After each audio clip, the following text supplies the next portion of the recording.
I'm not going to argue that everything about China's nuclear thinking and nuclear strategy has changed. And I think I'm not going to fundamentally disagree with Fiona. I actually have an upcoming Carnegie report on China's evolving nuclear thinking, and I think I will be able to better explain nuanced thoughts on this topic there. But for the sake of argument today, let me highlight a number of important changes I think has happened about China's nuclear strategy, especially those that are paid less attention about here in DC. So for me, there are two main, of course, there are many ways to define strategy, but for me, there are two main elements. One is the goals, and then the second, the means to achieve the goals. I think there are both important changes in the two aspects. First, the goals of China's nuclear weapons. I think previously it's safe to say that the main goal of China's nuclear strategy is to maintain a credible second strike capability to deter a major nuclear attack. In other words, to maintain basic nuclear stability relationship with its nuclear rivals.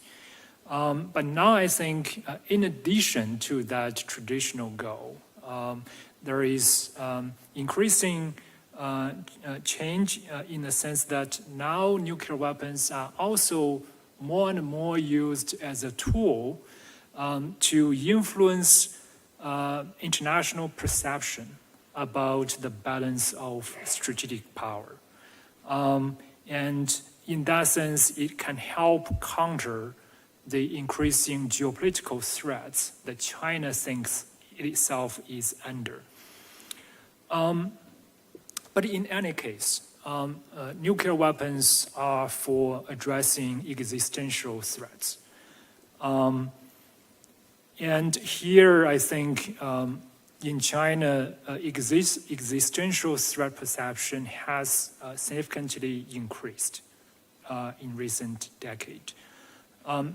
Mr. Xi came to power with a greater determination to preventively address the rising existential threats facing China. He had this stronger antipathy towards Western ideologies. This goes back to our previous session discussion about the ideological confrontation. He was very aware of Soviet Union's collapse. He was determined to avoid that for China. He wanted to address the increasing structural change within China, and as he tries to promote the Chinese dream of national rejuvenation, he kind of anticipated that there is going to be growing Western pushback, especially if China wants to make progress on issues of national unification. He anticipated the increasing possibility of struggles with U.S.-led Western countries. And as a result, he actually saw greater threats from the U.S.-led Western countries as he expected when, Western and international community saw China taken, more repressive approach to, strengthen internal unity and to promote China's international interests. There is stronger criticisms against China's policy in Xinjiang, in Hong Kong, in Taiwan, in domestic, repression. All of that appear to Xi as a direct attack against China's regime security. And that's more important. Regime security is more important than everything else, and that's clearly said in Chinese official documents. So that creates even greater level of existential threat perception in China's top leadership's mind than they actually expected. And here, I think Xi appears to believe that if China can demonstrate stronger strategic military capability, including nuclear weapons, it could somehow make the US-led Western countries behave more carefully and dial down their perceived geopolitical attack against the Chinese regime, against Chinese core interests. And this lines up very well with Xi's increasing order to the military to expedite and then accelerate China's nuclear modernization process. There's clear sense of urgency, which is new than before, for China to expand its nuclear power. I would argue that the Chinese choice of constructing large silo-based ICBM sites, 3 of them simultaneously, reflects this sense of urgency. There is an underlying logic behind the belief that demonstrating stronger nuclear and strategic military power could help counter the perceived geopolitical threats. The thinking is, if the US knows that in a nuclear confrontation, there's no way that US will be able to win, that will make the US more careful in fighting a conventional war with China, because US would need to worry about the potential escalation of conventional war to the nuclear level.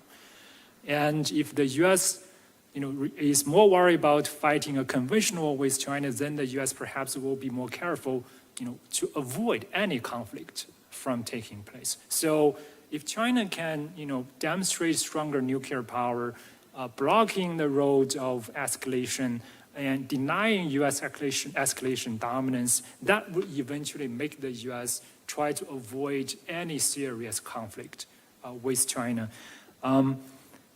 So in that sense, China is attaching greater political value to nuclear weapons.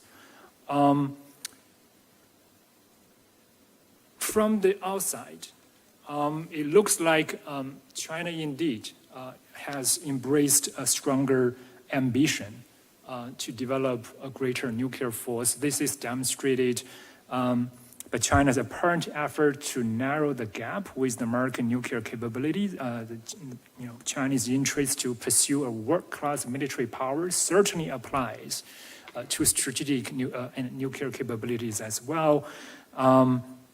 China's open pursuit of nuclear triad capability, which is a major change from its previous opposition against nuclear triad, and the changing official narrative. The previous emphasis on building a lean and effective nuclear capability, even though that term is still maintained occasionally and used occasionally today, the greater emphasis now is to build a powerful strategic deterrent capability.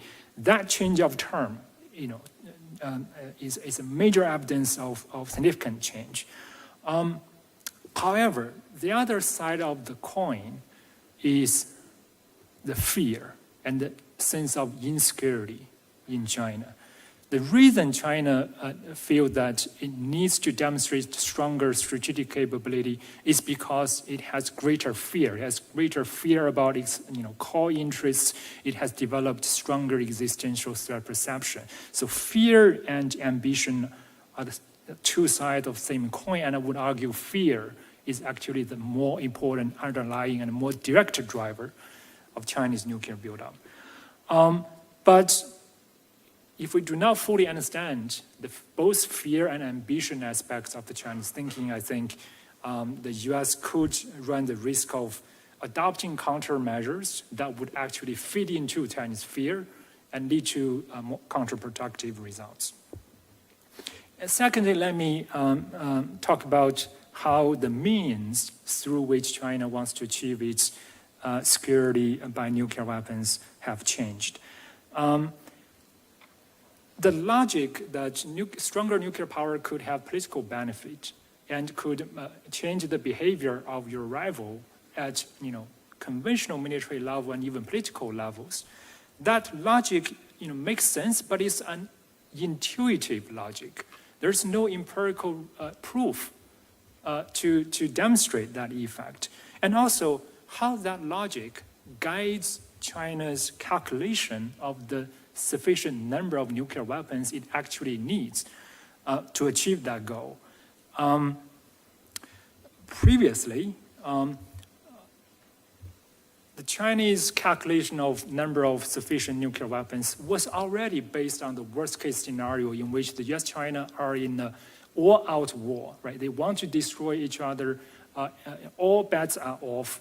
That's how China calculates how many weapons could survive a comprehensive U.S. first strike and still be sufficient to launch destructive retaliation. So even if U.S.-China geopolitical tensions grow, in theory, China shouldn't need to build a larger nuclear force because the current number is already based on the worst-case calculation.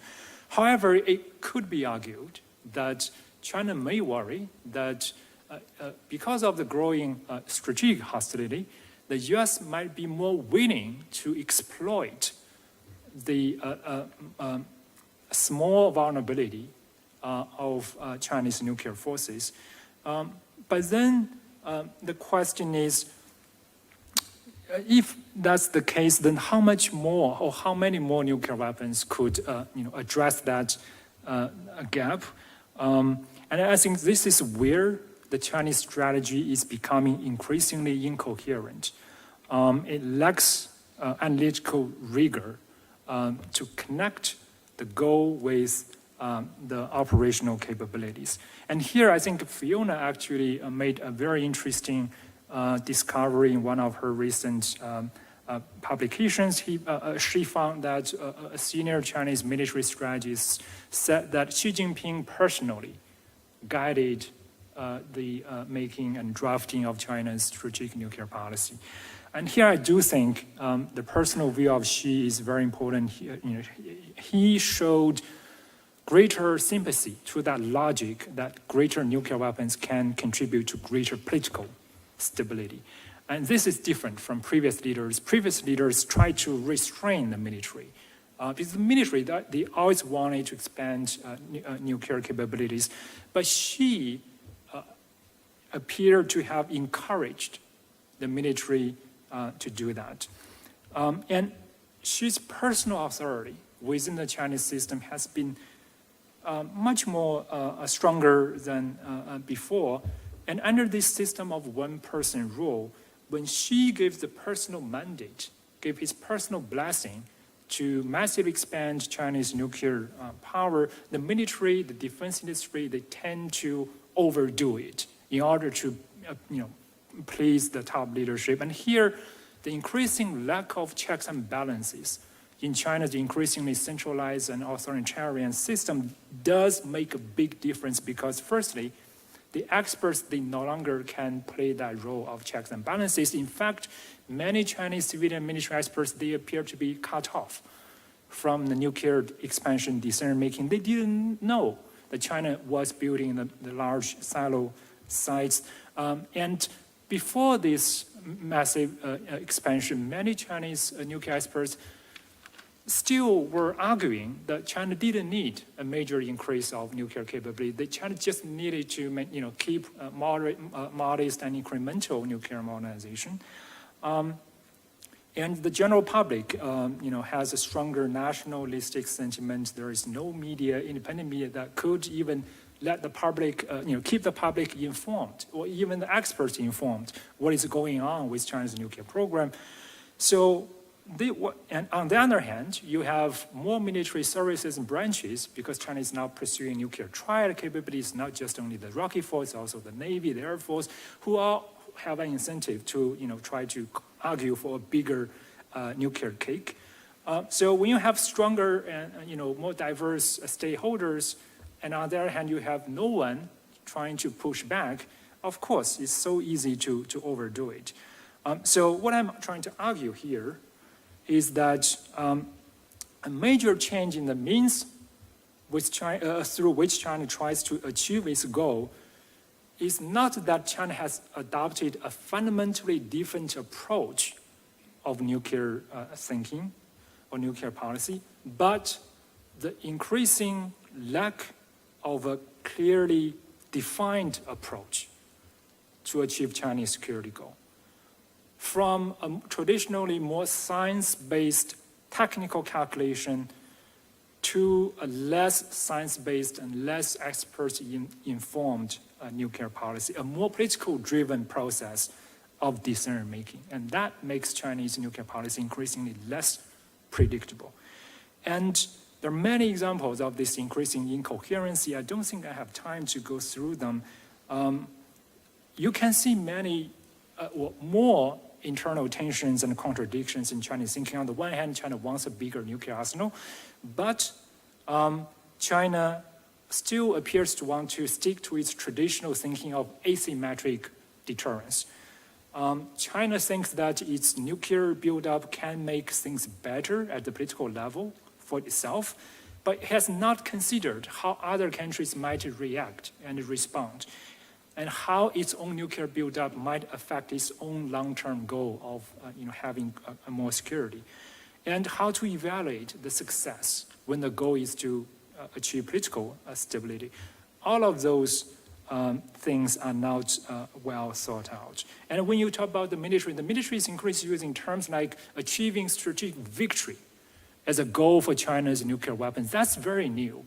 China always wanted to avoid talking about nuclear war fighting, winning nuclear war, but now winning strategic victory is a key goal of Chinese nuclear weapons.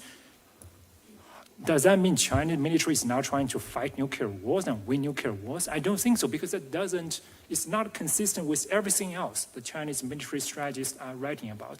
A more likely explanation is that the military, especially in the Rocket Force, they're trying to cater to Mr. Xi's political instruction for the military to be more prepared for combat in general, right? That's a general instruction from Xi for many years, so maybe the Rocket Force, they also wanted to demonstrate that they are implementing faithfully the top leadership's instruction. Therefore, they included some terms into their new language, but they haven't really figured out what that really means operationally for Chinese nuclear policy. My last point, which is another perhaps more concrete example of the change in the means through which China maintains its credible nuclear deterrence, which is China appears to be paying greater attention to escalation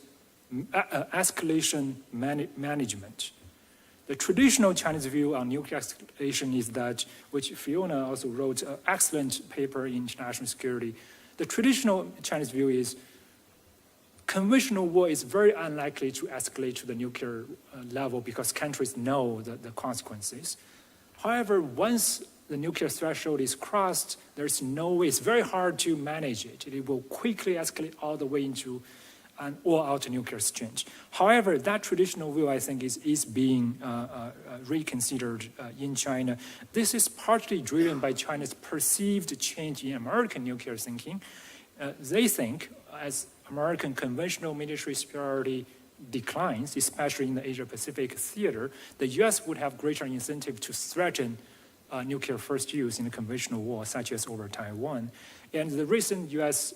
policies of re-emphasizing low-yield tactical nuclear weapons, forward deployment of these nuclear weapon systems to the region further reinforced those Chinese concerns.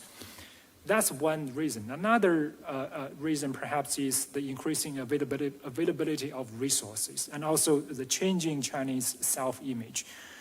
China has long understood there is a major vulnerability in its traditional nuclear policy, which is China could only deter a large-scale nuclear attack, but it lacked the capability to deter limited nuclear use because it didn't have theater-range precision nuclear weapons to do that.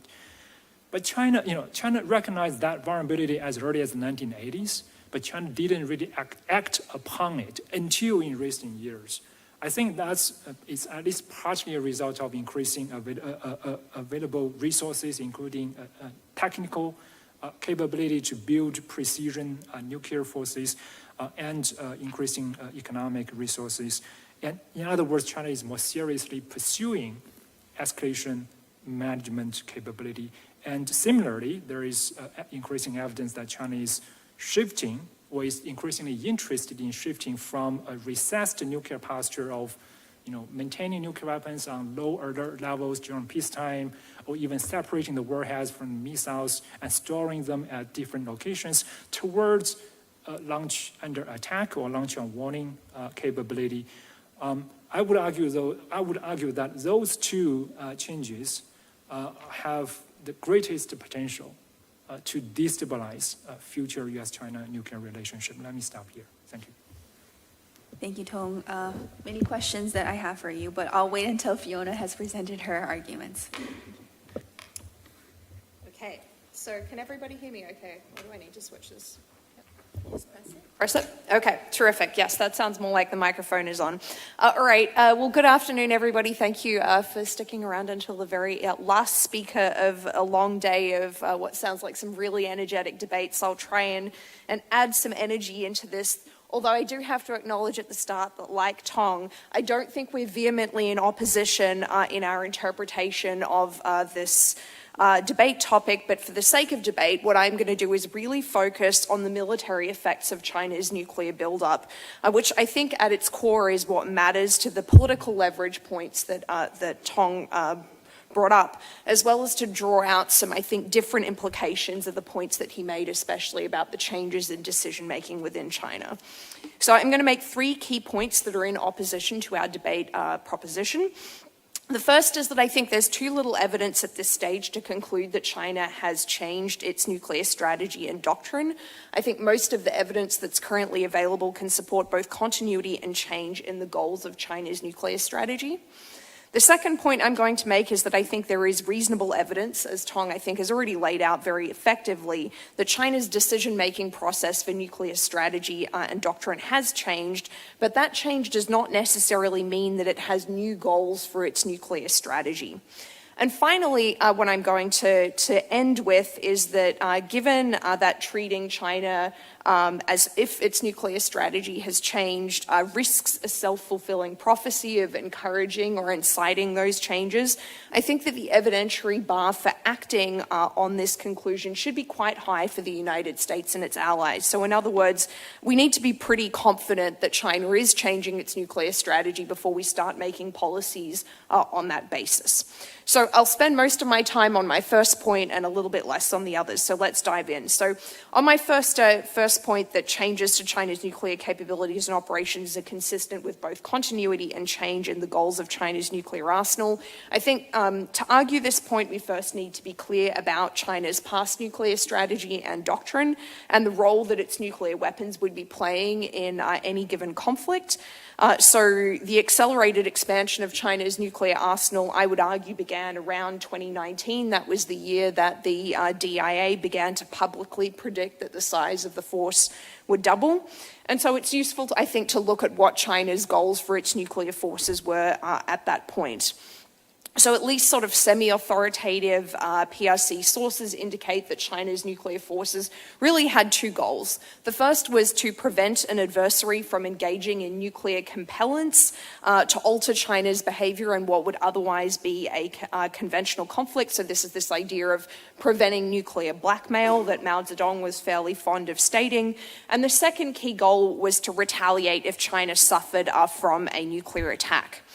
So not to turn this into a definitional debate, but for the purposes of this debate, I'm defining a change in China's nuclear strategy and doctrine as a change in these goals rather than a change in how China goes about implementing these goals using its capabilities and operations. So I'm disagreeing a little bit with Tong in the question of how much the means matter here, because China has adjusted the implementation of its the goals of its nuclear forces in the past, and we haven't necessarily said that, well, it's changing its nuclear strategy. So I think this is a fair yardstick for the debate, is really to focus on what is the nuclear force designed to do. So I think China's nuclear strategy and doctrine would change if it adopted any of the following three goals. The first is threatening nuclear first use to try to change the outcomes of a conventional conflict, so you can think Russia or Pakistan styles. The second is that China might be changing its nuclear strategy and doctrine in service of a competitive nuclear strategy that involved either pursuit of nuclear parity with the United States or counterforce capabilities of its own that could be used to threaten the US nuclear arsenal. That, I think, would be a second quite different goal. And the third, I think, important possible goal of China's nuclear forces would be using nuclear weapons as a shield to enable conventional offensive campaigns.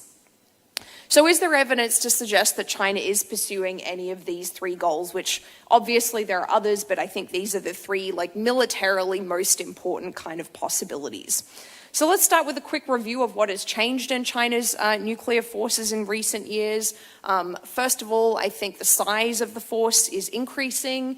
It now numbers between 350 to roughly just over 400 nuclear warheads, depending upon whether you use official or unofficial estimates. The Pentagon has estimated that China's nuclear forces are going to grow to 1,500 by 2035, assuming that it continues along the current trajectory of the growth in its arsenal, which I think is a reasonable assumption, but it's also not a certain one. Second, PLA media reports indicate that China's nuclear forces at both the theater level as well as the intercontinental level are becoming more accurate. Third, the Pentagon has reported that at least some PLA land-based missiles are now conducting peacetime patrols where they are armed with nuclear warheads, and that this experimentation began in around 2016, shifting some portion of the force onto a higher alert status. And this is the kind of recessed, moving away from this recessed posture that Tong mentioned. There's also speculation that China might adopt a launch on warning alert status, although I personally remain skeptical that China, or at least it's unclear, I think, from the existing evidence whether China has actually made a decision to move in this direction or not. And China also lacks the kind of optimal space and ground-based warning capabilities to provide it with the kind of early warning system for a launch on warning alert status. The fourth, I think, key change is that China is fielding a more diverse nuclear force. At the theater level, it now has an operational triad, and it has constructed new missile silos that will be filled not only with some of its more advanced solid-fueled ICBMs, but also, more surprisingly, some of its older liquid-fueled missiles, despite the fact that otherwise China has spent most of the last 3 decades moving to a more mobile nuclear force. It's developing novel delivery systems, so its FOBS tests that some of you might remember from 2 years ago, potential for nuclear-propelled underwater systems, and the Pentagon has suggested China might also be developing low-yield capabilities. So that's the sort of piece of what we're talking about when we're talking about the accelerated expansion of the force. But I'm going to argue that I think inferring China's goals from these capabilities actually doesn't get us too far in answering the critical question of what kind of a nuclear force does China ultimately seek, and whether that arsenal that it ultimately seeks is actually going to serve any of those 3 new goals that I pointed to earlier in my remarks. So regarding the kind of prospect of moving towards a first use posture, as I've argued in a recent article in Arms Control Today, I think that improvements to the size, the accuracy, the readiness and diversity of China's nuclear forces make its retaliatory capability more robust, but they also enable it to make more credible threats of nuclear first use than was possible in the past. So they serve both kinds of possibilities, continuity as well as change. So let's take, for example, China's improving theater nuclear force. It added this accurate dual-use DF-26 intermediate-range ballistic missile. That does enable China to make more credible threats of nuclear first use, because it enables China to inflict less collateral damage, to focus on striking military targets given the increasing accuracy of that capability should it engage in any initial nuclear strike, which could then allow it to sort of manage escalation in making that initial strike. But on the other hand, having that same capability enables China to have more flexible options to retaliate for an adversary's limited nuclear strikes.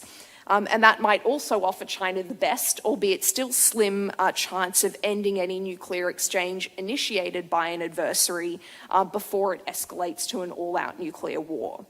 Accurate delivery systems that can strike military targets would also make China's nuclear retaliatory operations more compliant with the law of armed conflict, which is a trend among some other nuclear-armed powers, and therefore could increase the credibility of those threats. So this is an example of the way in which the same changes to China's nuclear forces can serve both the goal of enhancing the credibility of first-use threats as well as threats of retaliation. And I think the significance of these changes lies in the fact that China has gained some of these capabilities that have applications for first use and also have applications in enhancing the retaliatory nature of its forces, while its prior nuclear force structure was mostly made up of capabilities that were fairly poorly suited towards making threats of first use. That said, I don't think we're seeing a smoking gun signs of a nuclear force posture optimized for coercive first use. So things China has refrained from doing so far, like arming its short-range ballistic missiles or its cruise missiles with nuclear warheads, operational doctrine for first use, the abandonment of its no first use policy, or changes to its command and control arrangements that might enable the faster and easier use of nuclear weapons. So what about a more competitive nuclear strategy, this sort of second possibility of a new goal that China might be adopting? Well, I think it's too early to tell if this is a PRC objective or not from its capabilities alone, because I don't think there's clear evidence yet that China is seeking parity in the size of its nuclear forces, nor is there clear evidence that it's looking for counterforce capabilities of its own or even nuclear superiority.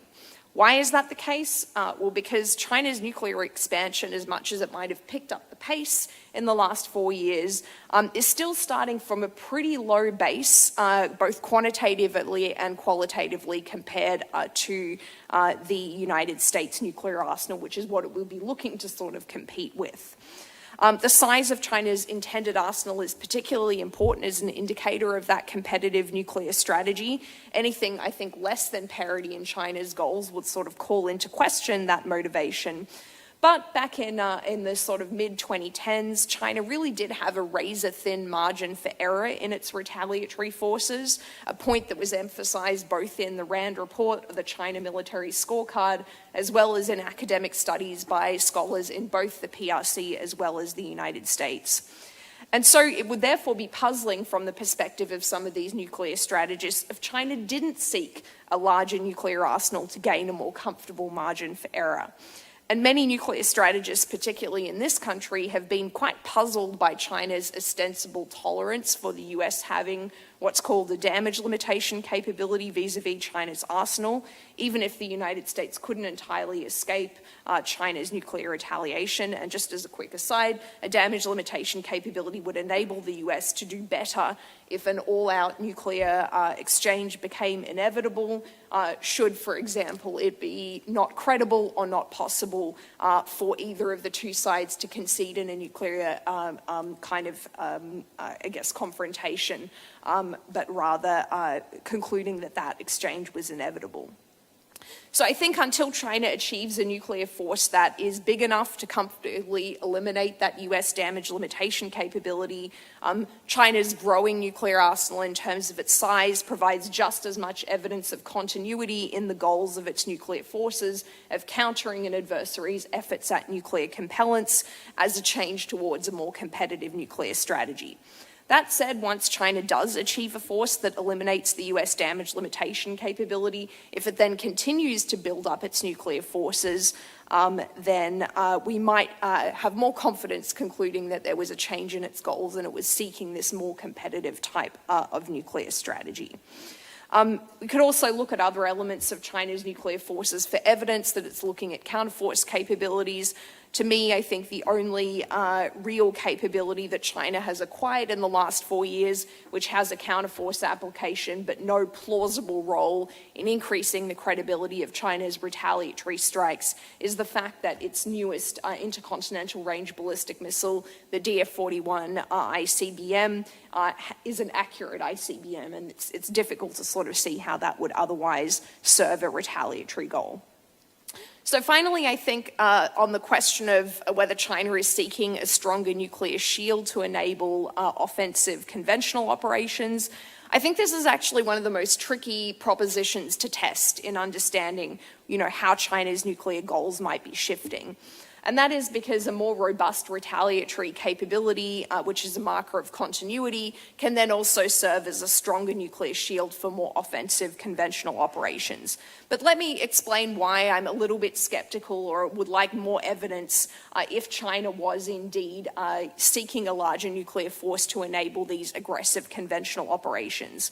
And that is because some scholars have shown that at least until around 2019, the planning processes for both conventional and nuclear operations in China were decoupled. So you would see dramatic changes in China's conventional military strategy and no change whatsoever in its nuclear forces. So clearly you were seeing these two processes as being sort of separate bureaucratically and not linked up in the PLA's planning processes. What I would want to see if I was thinking of this a stronger nuclear shield argument as driving China's nuclear buildup, that new goal, would be a tighter coupling of those conventional and nuclear planning processes within China. I haven't seen evidence of it yet. That does not mean it's not what's going on, but I would be hesitating until I saw a little bit more evidence thereof. Okay, so in the interest of time, I will just very quickly say a couple of words about my second point, that there's evidence on China's nuclear decision-making processes, that they're shifting. I think I would just note on this point that the fact that China's nuclear decision-making processes are shifting does not necessarily mean that the goals that its nuclear forces are intended to achieve are also shifting.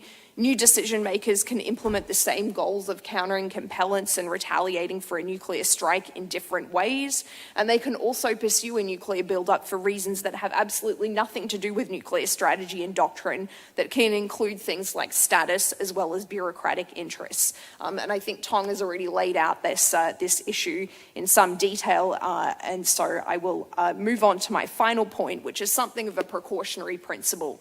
And that is that I think until we're confident that China's motivations for its nuclear expansion are clearly connected to the strategic goals of its nuclear weapons, the United States should be very careful about acting on the assumption that China's nuclear forces sort of strategy and doctrine have changed in ways that could lead to a self-fulfilling prophecy. So I'll give one quick example. Shedding strategic arms control with Russia in anticipation that China is seeking nuclear parity could actually encourage China to further increase the size of its nuclear arsenal beyond what it may otherwise be planning if its goals were only to eliminate the US damage limitation capability. And I think given the serious consequences of acting on an assumption that China's nuclear forces strategy and doctrine are changing, the evidence of change needs to be stronger than it currently is before the US takes steps that could encourage China to move in a different direction. I'll end, though, just by saying that, of course, China bears some responsibility for this risk as well because of its lack of transparency about what's driving the buildup. And if it hasn't changed its nuclear strategy, then the indiscipline and incoherence that has emerged in its nuclear forces is a contributing factor too. So I'll stop there and look forward to Tong's rebuttal. Thank you. So it's almost 5:20 right now, so I would ask that Tong and Fiona, if you keep your rebuttal to 5 minutes or less, Sure. so that we can leave some time for Q&A. And I apologize to the audience. If you need to leave at 5:30, completely understand, but we might go a little bit over if you want to stay for Q&A. Thank you. But we'll try to keep all of the main arguments before 5:30. Thank you. So Tong. Well, thank you. I think at the strategic level, I fully agree with Fiona. And the main message I think we are both trying to send is the U.S. shouldn't overreact because the Chinese continuity or change in its nuclear strategy may be explained by internal factors that do not necessarily point to a more aggressive nuclear posture. And here I fully agree with Fiona that I don't think China seeks, or at least China has not decided to eventually achieve nuclear parity with the United States. I don't think right now China's nuclear strategy is aimed at coercive first use. So we are fully on the same page. And here, what the message, I think I'm trying to emphasize is the changes in the goals and means of Chinese nuclear strategy is more a result of the increasingly chaotic and less organized and incoherent thinking within China. And that's a direct result of China's increasing authoritarian system, where the experts' view are sidelined, where there is no checks and balances, when there is no information about what is really going on about China's nuclear capability. The Chinese state media, says all the nuclear silo sites are just windmills. So there is no way to have basic, informed, expert-level discussion and debate about what goal makes sense for China and what means are effective to achieve those goals. And when you have a paramount leader, he possesses unquestionable authority, and he happens to endorse this view that greater nuclear capability could translate into greater geopolitical benefit. I think that's the root of the problem. And in this sense, again, this links back to the discussion last session. I think the key problem here is actually increasing authoritarianism. And it has direct and very serious negative consequence on China's capability to make accountable and balanced decision-making, including on nuclear weapons. And if China can make accountable and balanced decisions, it will be better. That decision that can better help make China better understand its own interests and have a strategy that can more effectively achieve those interests. China will be better off. The U.S. will be better off. The international community will be better off. The chances of nuclear arms race will be much lower.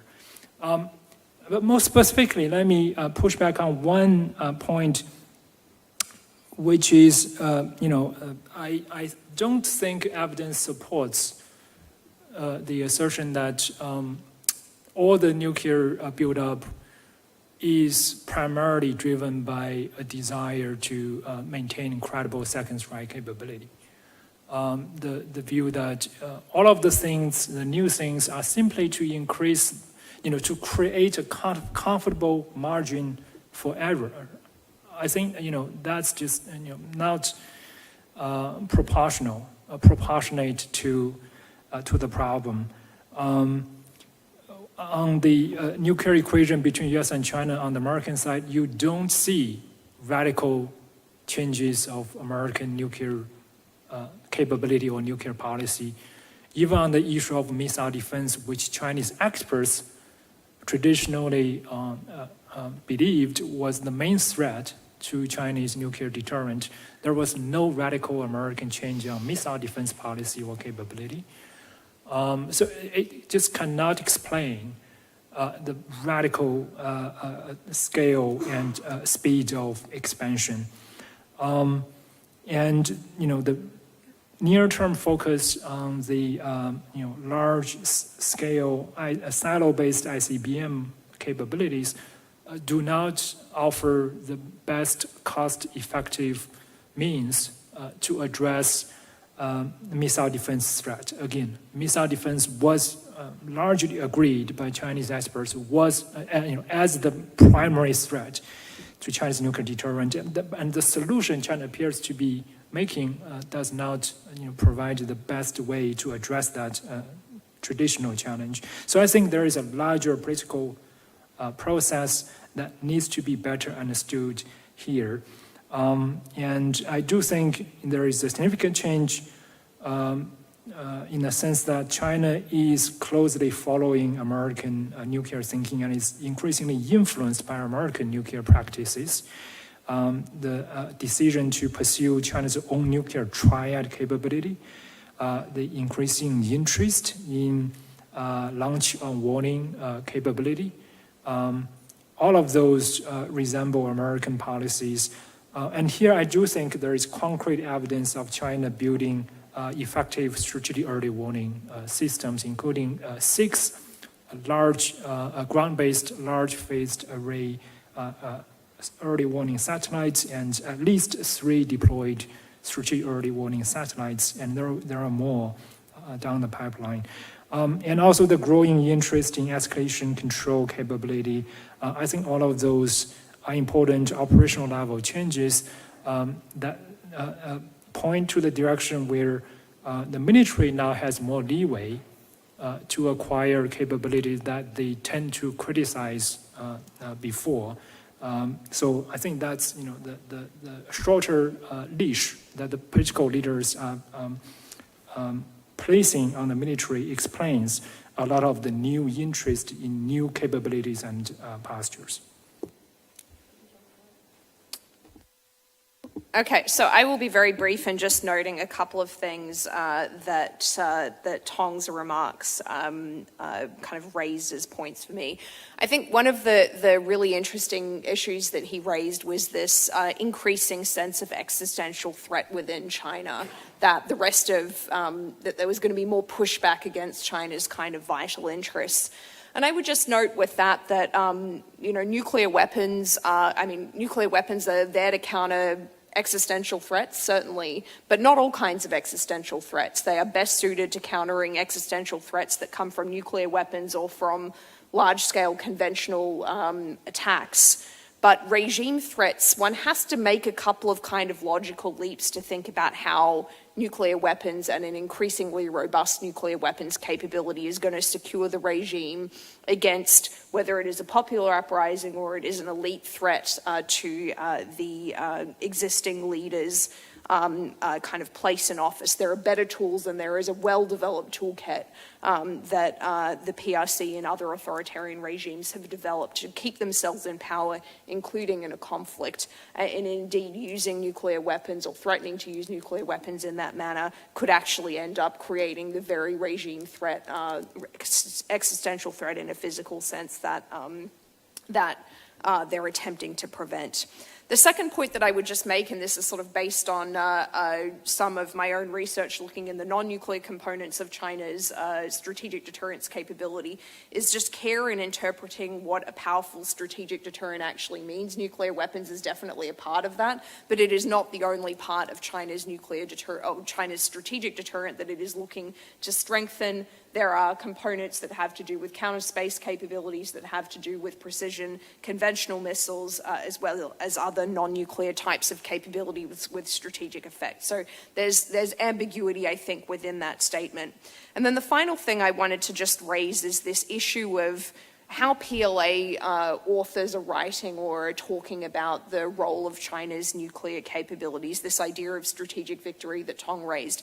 Because I would say I'd seen a couple of sort of comments along those lines as well. And I think the real challenge with us in trying to gain a grasp on what is going on with China's thinking in this space is that we just can't see what's going on in the top leader's mind. Because in the end, those PLA authors or PLA experts who are writing about the way that nuclear weapons may serve China's kind of national interests, they don't have the authority to decide how those weapons will actually be used. They provide options to the leadership, perhaps, but the real challenge we face is trying to understand what it is that's motivating Xi Jinping in building up nuclear capabilities and then trying to anticipate how he might make decisions about how those capabilities are used in any given crisis or conflict. Great, thank you. I'm going to ask one quick question, and then I will collect questions from the audience, since we are still 2 minutes from 5:30. But the one question I had is more of a general question for both Tong and Fiona in terms of how do you study such a difficult topic when we're generally seeing less information from China, and as Tong, you mentioned, what you're perceiving to be less checks and balances, less consultation with Chinese nuclear experts. How do you even approach this question and have sort of these debates? And to Fiona, I guess my question for you is, why should we have a higher bar for evidence when there's less evidence coming from China? right? Like, how do you have a higher bar when there's less transparency, more potential political interference? Like, that seems to me we might never reach the bar until China has achieved a certain level of nuclear, has grown its nuclear arsenal to a certain extent. So just wanted some basic information on how you're approaching the problem, given that the issue that we all have now in the United States, it's very difficult to study China, particularly on such a sensitive and military topic. I can start and be very brief. I think, I agree, it's getting much harder than before, but that's why it is increasingly important for the international community to develop both nuclear expertise and regional expertise, especially expertise about China as a country and nation and political system. For one, you need, to have very strong connections with people in the system to understand, what role they might have played in, decision making or in their consultation with government actors. You can get a little sense of, their view and their role here, and you may get another piece of information there, and collectively, I think that help you build up a more full picture of how the system works. It's important to not only understand China's nuclear thinking, because it's really directly influenced by China's overall security thinking, its overall foreign policy thinking. So we also need to follow China's domestic politics, even internal senior politicians, their internal power structure, and their relationship with the defense industry. And how China's thinking on related but separate areas of foreign policy, security policy looks like. So I think that's just put a high demand on the international research community, but I think it can be done.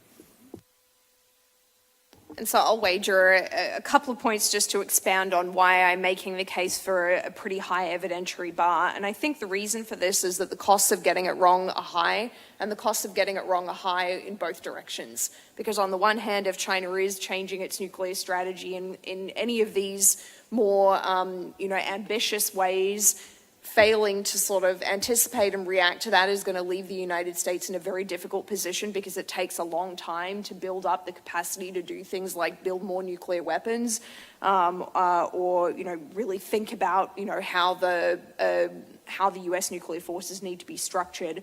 But on the other hand, reacting as if China is definitely going to go down this pathway also has consequences. My sense is that our current state of public debate is doing a much better job of anticipating the risks of being flat-footed in the response to China's nuclear modernization rather than the risks of overreacting.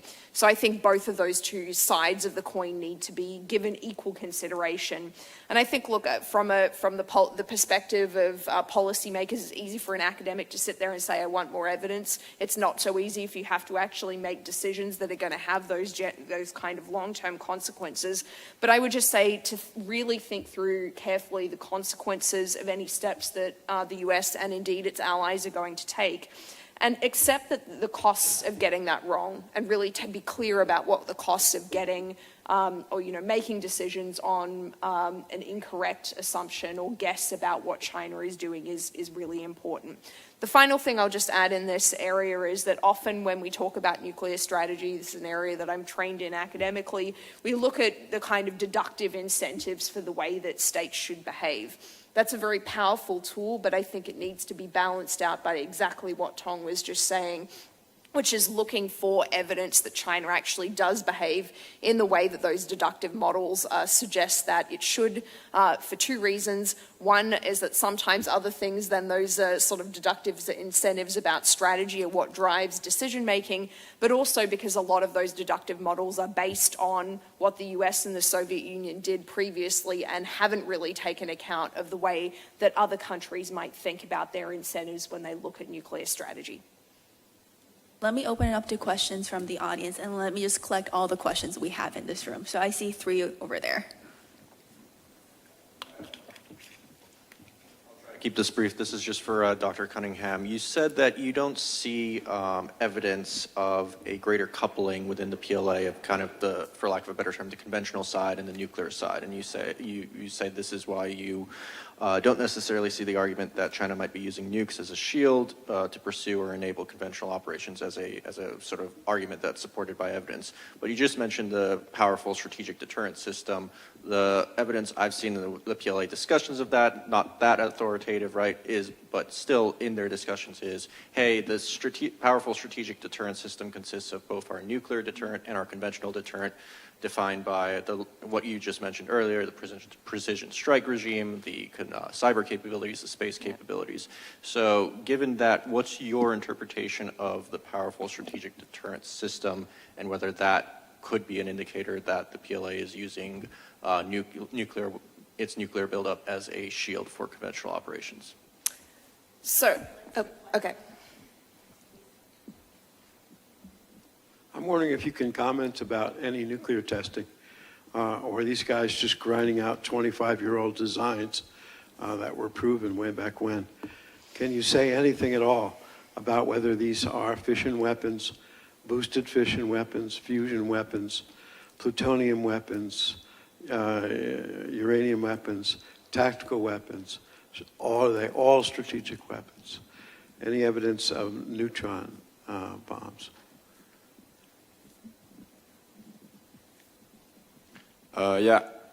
Thank you. I was curious to connect this to an earlier panel we had on Taiwan because in a possible Taiwan contingency, and specifically with the US role in such a contingency, no one ever really seems to talk about the nuclear dimension.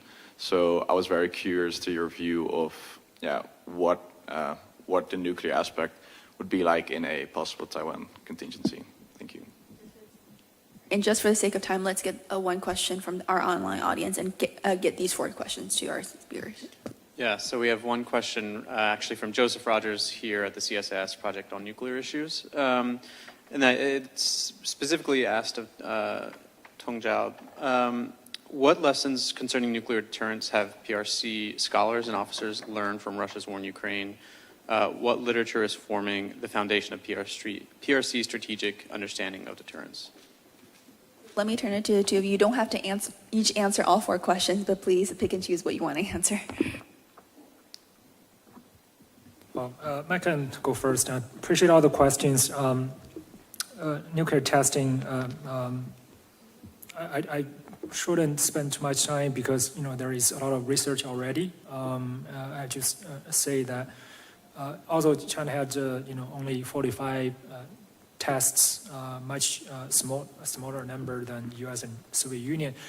I think the current research is open source research shows that China nuclear scientists actually mastered very advanced nuclear warhead technology, and they are able to manufacture very miniaturized nuclear warhead with plutonium. They also mastered neutron bomb technology, even though they didn't deploy them. So there is no doubt that if there is political will, China can certainly build more very efficient nuclear warheads that are lightweighted and can be, incorporated into more moving capabilities, etc. Taiwan, the nuclear dimension in Taiwan, I think is mostly about providing a shield for conventional operation, even though from China's own perspective, China doesn't see it that way because China has a very self-righteous way of seeing its conventional operation against Taiwan as fully defensive and within its sovereign right, so it's not an aggression. But analytically speaking, yes, the main role is to prevent a conventional conflict with the United States from escalating to the nuclear level. The lessons from Ukraine war, one of the most important lessons is that Russia was able to achieve broader security and political goals beyond nuclear deterrence by making implicit threats of nuclear weapons. nuclear use. So in other words, the Chinese analysts understood that through tailored and flexible nuclear signaling, right, making implicit reference to nuclear weapons, conducting exercises with nuclear capable weapon systems, conducting tests of nuclear capable delivery systems during the conventional war could already send an implicit nuclear threat that would influence your adversaries' concern about escalation risks and therefore influence their decisions on conventional level military operation and even political policies and economic sanction policy, etc. So in an unlikely scenario over Taiwan conflict, if China was facing a huge conventional defeat, I think there is a chance that China may also try to play this risk of nuclear escalation through implicit nuclear signaling. But I don't think China has put a lot of thought into that scenario because China is is more confident than before about its conventional capability, and it hasn't its nuclear policy is not driven significantly by using nuclear weapons first. So I will be brief in my answers and just connect a little bit this question of, how does China escalate in a Taiwan contingency with this question of the strong strategic deterrent. So to be clear, when I talked about the decoupling of conventional and nuclear, here I'm talking about China's general purpose conventional forces. I'm not talking about the kinds of non-nuclear capabilities that could have strategic effects, because there is a set of capabilities that China has singled out, which include offensive cyber capabilities used against strategic targets, counter-space weapons, and its conventional missile force in particular, that are viewed as having this, as contributing to strategic deterrence alongside nuclear weapons. And so, but on the other hand, offensive cyber operations and counter-space capabilities cannot conduct an island landing campaign. So it's that kind of conventional sort of set of capabilities that I'm talking about when I say that they're decoupled. I see the non-nuclear strategic capabilities as being more tightly coupled with China's nuclear strategy. I've argued in another piece that the way that China essentially thinks about strategic deterrence is a strategic substitution approach, where you are using these kinds of non-nuclear information age capabilities to threaten escalation, including up to the nuclear level, because of the way in which some of these capabilities are entangled with nuclear capabilities, but can also have very provocative effects on an adversary's homeland, military capabilities, etc. But together with a nuclear retaliatory capability then ends up daring your adversary to be the one that crosses the nuclear threshold in retaliation. So those capabilities, I think, is what the PRC is talking about when it talks about a strong strategic deterrent system, is the way in which all of those strategic capabilities, nuclear and non-nuclear, can work together in ways that can provide China with escalatory options that are more credible than needing to reach for its nuclear capabilities the way that the Russians have.